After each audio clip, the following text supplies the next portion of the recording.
What if one of the busiest waterways on Earth was replaced by a man-made canal longer than the Panama Canal and deep enough to handle the world's largest ships? That's exactly what Turkey plans to build with the 15 billion Istanbul Canal, a 45 kilometers long, 21 m deep artificial waterway that could transform global trade routes and reshape the geography of Istanbul.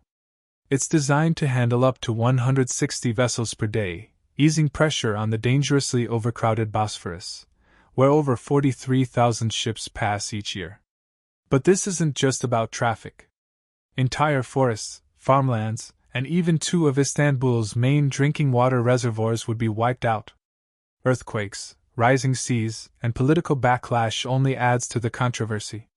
So, why is Turkey racing to build a canal that could change everything? If you look at a map of Istanbul, one thing instantly grabs your attention: the Bosphorus. This narrow waterway slicing right through the city connects the Black Sea to the Sea of Mara and is one of the busiest and most dangerous shipping routes in the world. Every year, nearly 43,000 ships sail through its winding path, including huge oil tankers carrying millions of tons of crude. The currents are strong, the turns are sharp, and to make things even more complicated, these ships must share the water with ferries transporting 500,000 people every single day. This problem isn't new. 100 years ago, only 3,000 to 4,000 ships passed through the Bosphorus each year. Now, that number has exploded to 10 times as many. Some vessels are stuck waiting for up to 4 days just to make it through. While safety measures have improved, the risk of maritime accidents remains a serious threat, especially with more and more tankers passing through. A single collision involving hazardous cargo could be disastrous for Istanbul, its people, and its historic skyline. And that's not the only challenge. Istanbul is a city of over 15 million people, and it's still growing. The Bosphorus isn't just a waterway, it's the city's lifeline, connecting its historic past with its modern future. Any disruption could halt trade, damage critical infrastructure, and put lives at risk. That's why Turkey is pushing forward with the Istanbul Canal. It's not a new waterway. It's a long-awaited solution. But this idea isn't new. Ottoman sultans dreamed about it centuries ago. Suleiman the Magnificent commissioned plans. Murad III issued orders. Mahmud II even formed a committee. Yet, for one reason or another, the project never moved forward, until now. In 2011, then Prime Minister Recep Tayyip Erdogan brought the idea back to life, calling it a crazy project. He argued that the canal would make shipping faster, ease pressure on the Bosphorus, and create a new economic hub. It could also let Turkey charge fees for passage, unlike the Bosphorus, which is governed by the 1936 Montreux Convention and must stay free for international ships. By 2021, construction had started on the first bridge, part of a bigger plan to build new infrastructure along the canal route. Housing zones, ports, logistics centers, even smart cities are all part of this massive project. So, what exactly is this canal and how is it supposed to work? Picture this: a massive 45 kilometers long canal cutting through the European side of Istanbul.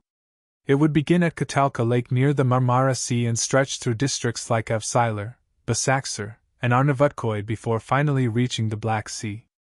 At its widest point, the surface would span 360 m, and the canal would be nearly 21 m deep. That's enough space for enormous ships up to 350 m long and 49 m wide to pass through with ease. But how will it work? The canal is designed to handle up to 160 vessels per day, matching the current traffic of the Bosphorus. The difference: this waterway will be man-made, straight, controlled, and supposedly much safer than the narrow, winding Bosphorus Strait, with reduced risk of collision, better navigation technology, and traffic regulation. It's aimed to be a high-efficiency trade route.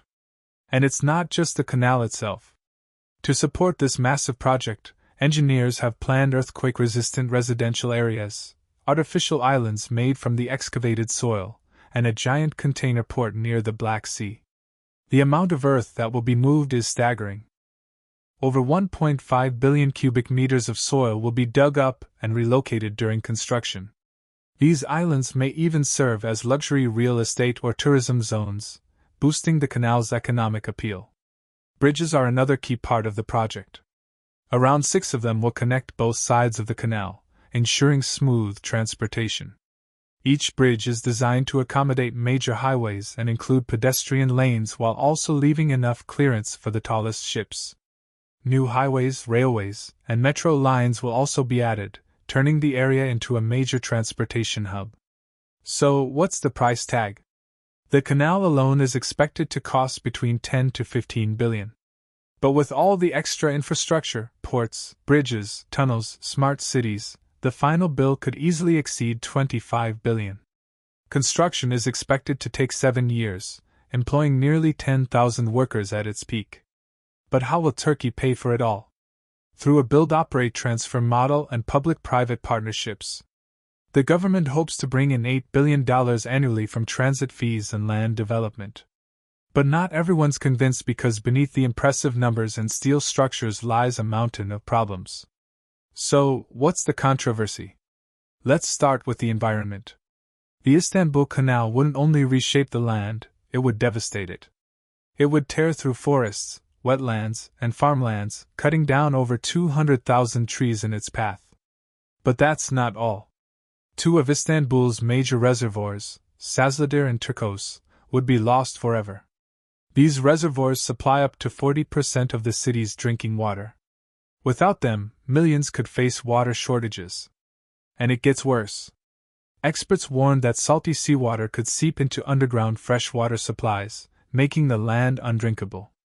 The Environmental Impact Assessment (EIA) report, which critics argue was rushed through and ignored scientific objections, failed to satisfy many experts. Ecologists have raised alarms about the destruction of critical bird migration paths, especially since the project lies within the East European Flyway, one of the world's largest bird migration corridors.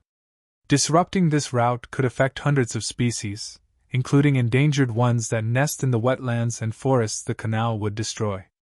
The Marmara Sea is another big concern.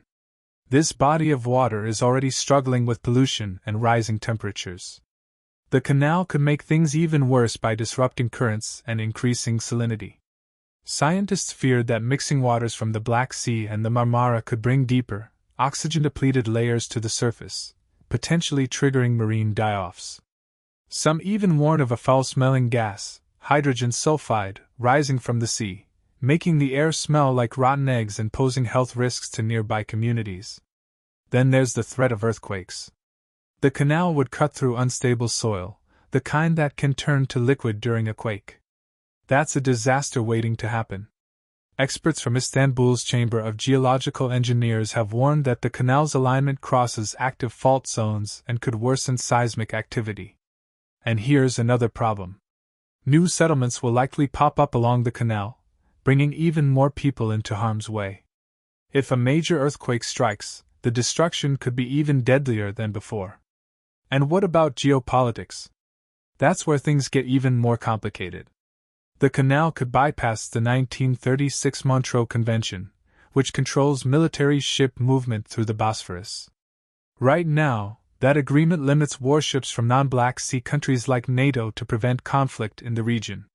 But with the Istanbul Canal, Turkey could start charging fees and controlling warship access, raising tensions with Russia and other global powers. Then there's the money. The government insists taxpayers won't have to pay. But not everyone believes that. Turkey has made similar promises before. Look at the Osmangazi Bridge. When traffic predictions didn't match reality, the government had to step in and cover the losses.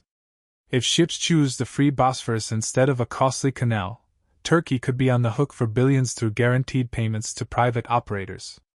And what about real estate? Investors with close ties to the government, including the Qatari royal family, have already bought up land along the canal route.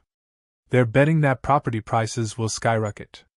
But critics argue the project isn't really about fixing maritime traffic. Instead, they say it's just a giant land grab designed to make the rich even richer. All of this has fueled public backlash. In a recent survey, over 80% of Istanbul residents said they were against the project. Still, the government moves forward, determined to make the Istanbul Canal a global symbol like the Panama and Suez Canals. So, what do you think?